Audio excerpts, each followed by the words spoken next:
का संग करोगे तो सत्य की जानकारी। सत्संग का मतलब कोई गाना बजाना नहीं है, कोई कथा वार्ता सुनना दोहराना कहना नहीं है।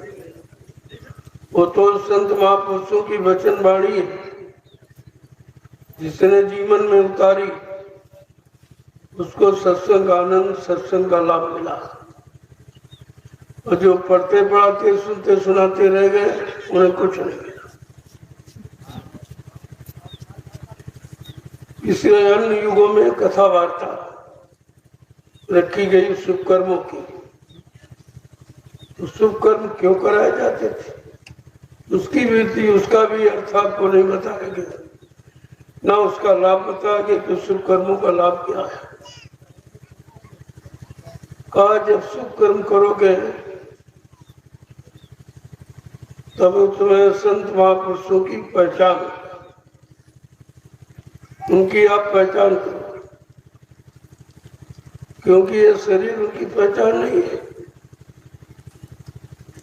उनकी पहचान है आंतरिक साधना, जिन्होंने अंदर में साधना किया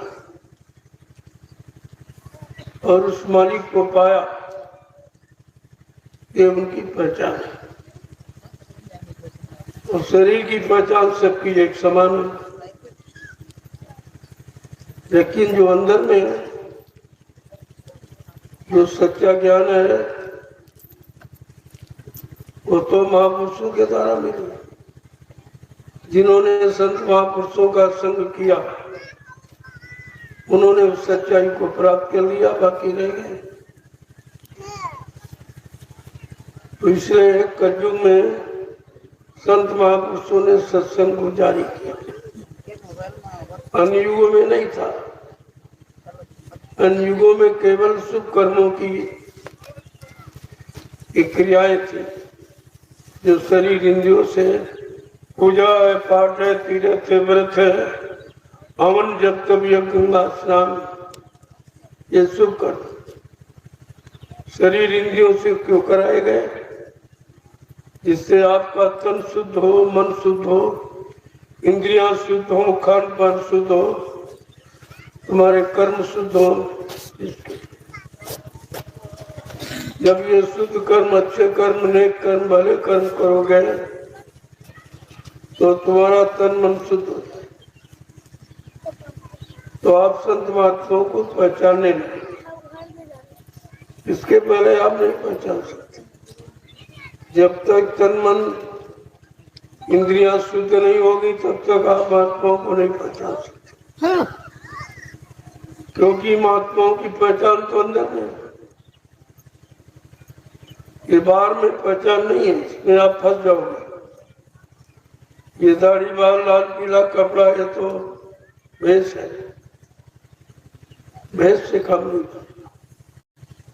भेष तो इस देश का, और साधना अपने सत्य देश की, ये बिल्कुल उल्टा है। शरीर के भेष में अगर फंस गए तो धोखा खाओगे। ये तो कोई बना सकता, लेकिन जो अंदर की साधना है वो सब नहीं कर सकते। जिन्होंने मन बुद्धि चित्त को साधा, काम क्रोध लोभ मोह अहंकार ईर्ष्या राग द्वेष से अलग हो गए, उन्होंने अंतर्मुखी होकर मालिक को पाने की साधना की। उसी साधना को भजन कहते हैं। भजन यानी भजो और भगो। किसको भाओ, भजो और किधर तरह भागो। अगर यही जानकारी आपको नहीं है, क्या बचना है, किधर भगना, क्या छोड़ना है, किसको पकड़ना है, किधर जाना है, तो जब तक असर नहीं करोगे तो आपको अपने देश की जानकारी नहीं होगी। और इसीलिए लोग समझ नहीं पाए कि जीवात्मा किस देश की रहने वाली है और कहाँ की और कैसे आई, और फिर किसने उसको फंसा लिया। तो क्यों नहीं निकल पाई? ये विषय, इस विषय पर जब तक आप चिंतन नहीं करो तब तक आपका असली काम नहीं। महापुरुषों ने इसीलिए कहा, करो तुम काज अपना, पराये काज नहीं फंसना। तो तुम अपना काम करो और पराये काम में मत फंसो। तुम आज तक ये नहीं जान पाए अपना काम क्या। जो ये करते हो शरीर इंद्रियों से तुम्हारा काम नहीं, और इसके अलावा जीव को दूसरा काम बताया नहीं गया। चला क्या जानता है? ये अपना काम करो अपना भाई, पराये काम क्यों फंसना। तुम अपना काम को पराये काम में फंस के आपको क्या मिलेगा? तो आज तक आपको किसी ने बताया नहीं कि पराया काम क्या है और अपना क्या। अपना काम अपने देश को जाने का, अपने सच्चे देश मंडल मुकाम की तरफ चलने को अपना काम करते। इधर काल माया के देश में रहने का पराया काम। जब हम सब पराये देश में कितने युगों से फंसे पड़े और अभी तक निकल नहीं पाए, न कोई निकालने वाला आया न कोई निकल के गया, तो जानकारी देगा कौन?